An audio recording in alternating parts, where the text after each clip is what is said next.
We got a nice one here. Customer could play. This is just towed in. We pushed it in. We have. Yeah, absolutely. We have no power to anything. No interior lights, no nothing. We had to push it off the truck. Just checking the battery. We have 12.6. And then I showed my son Bo. Bo's with me here. We're doing a little like basic training. So just some initial testing at the battery, checking terminals themselves. I told Bo sometimes you can have a contact problem because we have no power to anything. We can have a contact problem here, and so all you do is take your lead and then you're going to touch it on the post itself, and we want to read the same voltage. We do. So our problem is not here. Then same thing on the positive side is I'm on the terminal. I want to check the post and make sure that on the post I read the same. I do.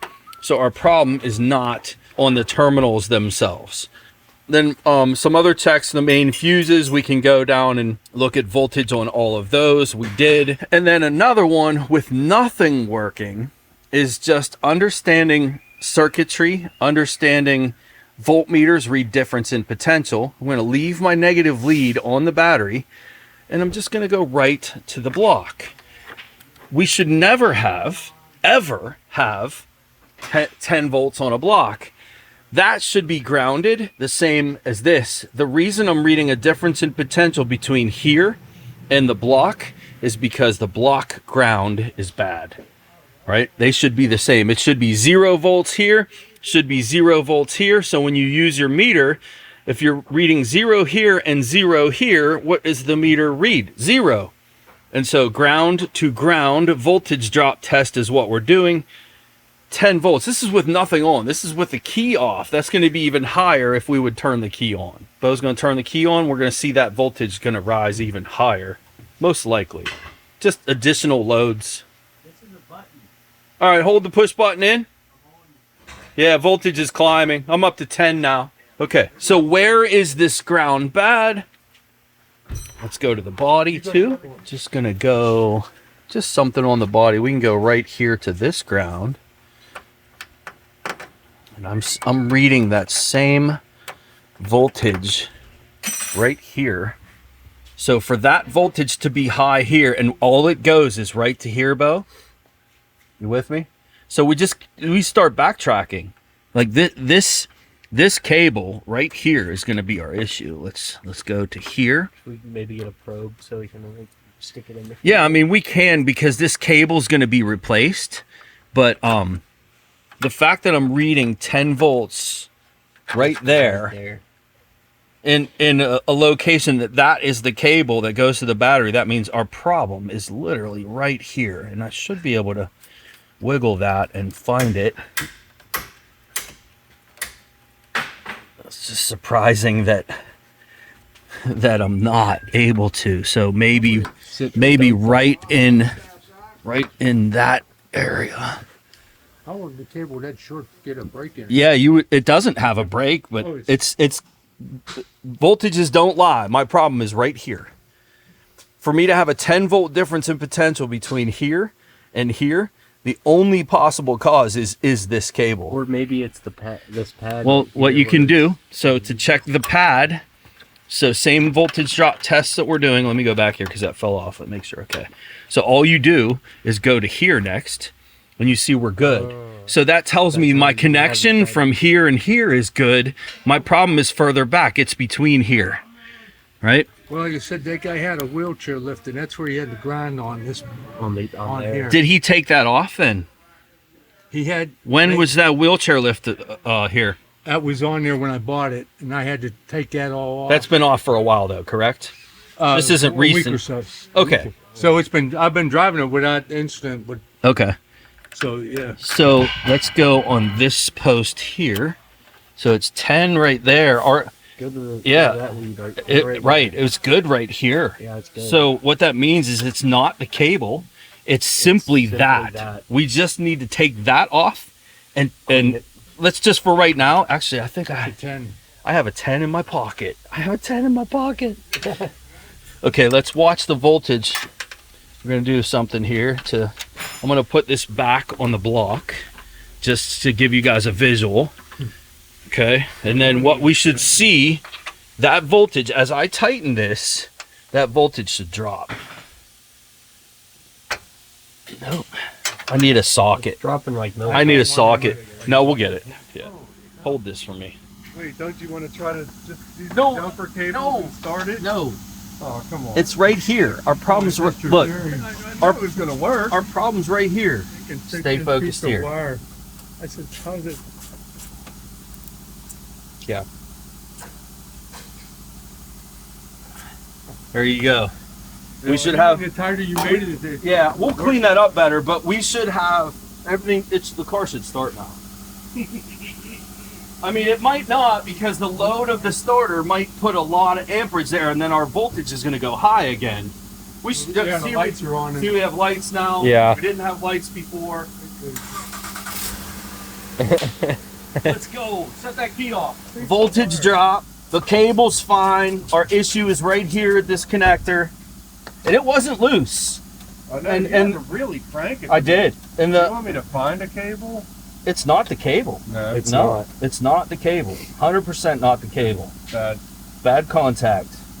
And the customer just told us, who's standing here, that this was disturbed about a week ago. They took this off to take some wheelchair accessory off of here, and it was fine for a week. But when you have corrosion on that side and on that side, and then we'll clean that up, and then we should be good to go. Wow. So you don't even think the wire's bad? The wire is not bad. Wow.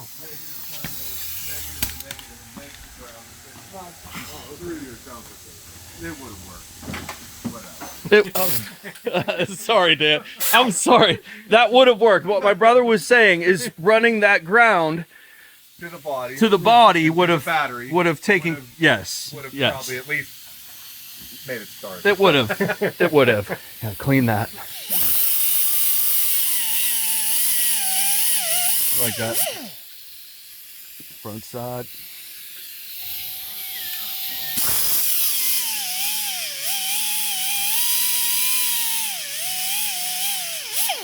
I like that. And then one more. I want you Yeah, to clean that clean that surface. I like that. And then where's our bolt? Can you get the Yeah, I get the wire Just- wheel. And over yes, the yeah, front take one. that to the wire wheel. Yep. But this is great visual right now, right? Negative lead. Bo, this is a good one for you too. Like when you're dealing with battery systems, Just start from here. well, and yeah, work I your way mean, back. but look at what we have. So I'm going ground on the block to ground on the battery, and this ground not being connected at all. I'm reading 12 volts. So picture all that pressure, right? A battery's voltage or pressure. We're pushing all those electrons through everything, and they're looking for the path back. And because there is no path back, you have no voltage drop through the whole system. And so understanding voltage drop testing, where you're doing everything compared to battery negative, you don't need to mess around with your leads. Stay on ground, start moving around, exactly what we did to find that problem. If I break this ground, what do I lose? All of these circuits that are feeding amperage into the block that should be being grounded are no longer being grounded. And really what it causes is it causes pressure in the block to increase. If I shut the key off, if you watch that other video I talked about, when I shut the key off, everything looks normal, because when I turn the key off, I'm not grounding anything anymore. When I turn the key off, I'm losing power to all of those feeds that go into the block. And with the key off, you might miss it. 0 volts on that block with the key off. Turn the key on and you got crazy stuff going on. That's what we have here. Voltage drops. Let's talk about that for a second. If I have a resistor, a feed, and a resistor, and I have a ground, and I have 12 volts on the source, and this resistance here, let's talk about it. If it's 2 ohms, if it's 12 ohms, if it's 12,000 ohms, will that change what my voltage is on this side of the circuit? No. It will not. Good. What will it change? Amperage. Amperage will change. I will have the same voltage drop across this resistor in that circuit. Okay? It would be whatever the source is. It's a single resistor. There's a guy, his name was Kirchhoff, that wrote a voltage law that said the sum of all voltage drops in a circuit will always equal the source. Well, we only have one in this circuit. It's going to drop all 12.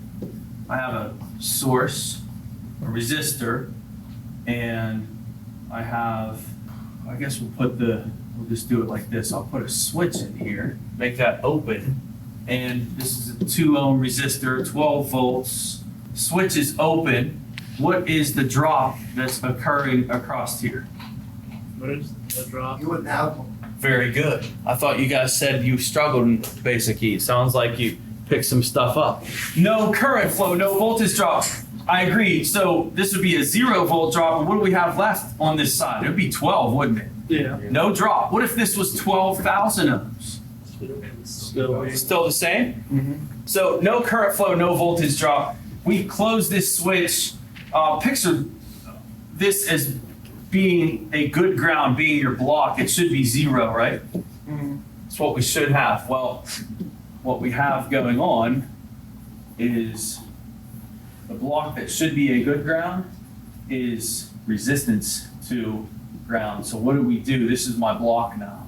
Did we drop all of the voltage across the first resistor like we should be? No, our block is going to cause pressure to rise in this area, and then the remainder will be here. Maybe a good analogy would be like 2 kinks in a garden hose. I've used that analogy in the past. And you have pressure or current, water flowing through the hose. If I were to squeeze this one tighter, what would the pressure in here do? Go up or down? down. Down. If I were to squeeze this one tighter, what's the pressure in here do? Goes up. That's what's happening with the engine block. Well, that's what like I said. He took it. This must have happened to this guy while he was driving. He said it shut off. Yeah, I'm It's on the Honda. He said he couldn't. They said they checked all these sensors, but they never found it in this. They said they didn't make it happen again, so they let it go. Well, I mean, that is true. Anybody that would look at this, if it was making good contact when they were looking at it, they'll never find it. You'll never find it. Yeah, So as tight that's- as that was. Yeah, you'll never find it. Like that, this is something that would have to be revealing itself in front of you to be able to find that. It's just one of those things where you absolutely need, to, when a technician or a shop tells you, well, I couldn't make it do it, so I can't tell you what's wrong. That's accurate Yeah. on intermittent problems. Well, That, it said on their paper that they tested all those. Sure. Whatever those scan tools tell them. sure. But they all tested. We can test everything we want. It's all going to test good unless it's broken. And you brought it at the right time and to the right place. Just waiting on Bo. He's cleaning up that bolt. Danner, do you suggest a little grease on those contact points? Like, I know dielectric grease is more of an insulator, so I don't know dielectric, but like just any kind of, I don't know what the, I would just bolt it up. metal on metal, and if you're worried about corrosion, spray it with some battery thermal. Once it's back together. Yeah. Yeah. All right, bolt that up, Bo. As Bo is bolting that back up, just want to clarify. I said bad block ground. That was still correct. But remember, the block grounds to the frame, and then the frame on this car then grounds to the battery. So still essentially a bad block ground. Bad body ground, bad block ground, both in this circumstance. And then we can watch the voltage as Bo is tightening that up. We want to see equal potential.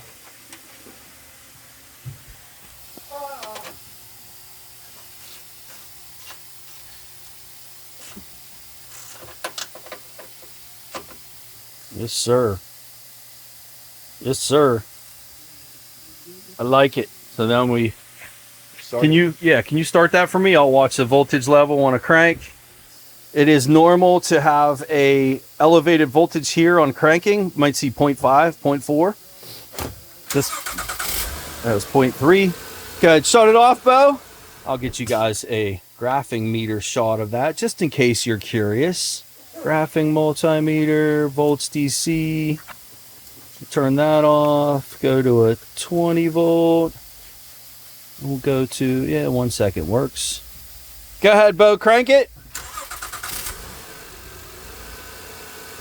Cool. Let's change the scale one more time. Shut it off. I'll go 5 volts. Go ahead, crank it. Cool. All right, come out here, Bo. You can shut it off. I saw like 0.3 on average. The reason I'm pulled up the graphing meter here is it catches everything. And so what you're looking at, we'll kind of zoom in on this area. This is the area where you cranked it. In that area, cursor 1 voltage is 0 volts, minus 0.001, right? Nothing. But then cranking it, initial crank, that's 1.3 volt.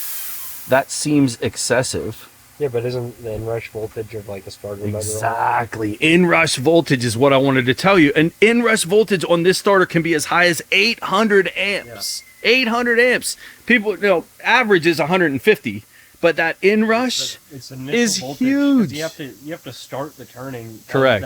That, like axle in the electric motor, which takes a shit ton of current. Correct. So that's not a problem. Believe it or not, like a lot of people would see that and say, "Oh, 1 point there's higher there." That's 0.98. I had the highest. Having trouble with this cursor. There's 1.2. It's a little higher than that. Looks about a volt and a half. Then the inrush, you see the amperage drops too here. Like in that area. And this is our voltage drop. This is ground to ground. And we're talking 0.3. And that's what our meter showed me. That's the stuff you see, that 0.332.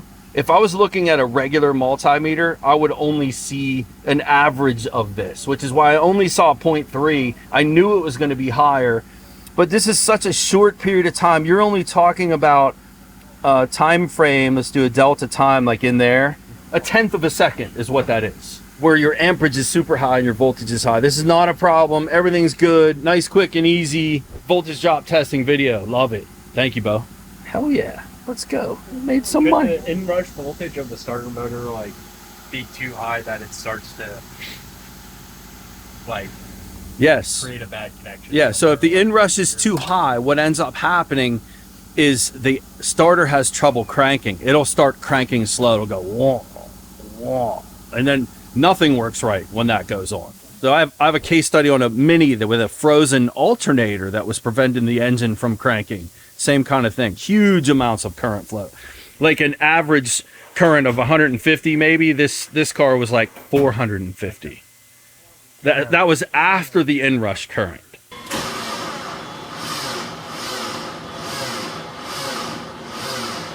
Okay, great. Perfect.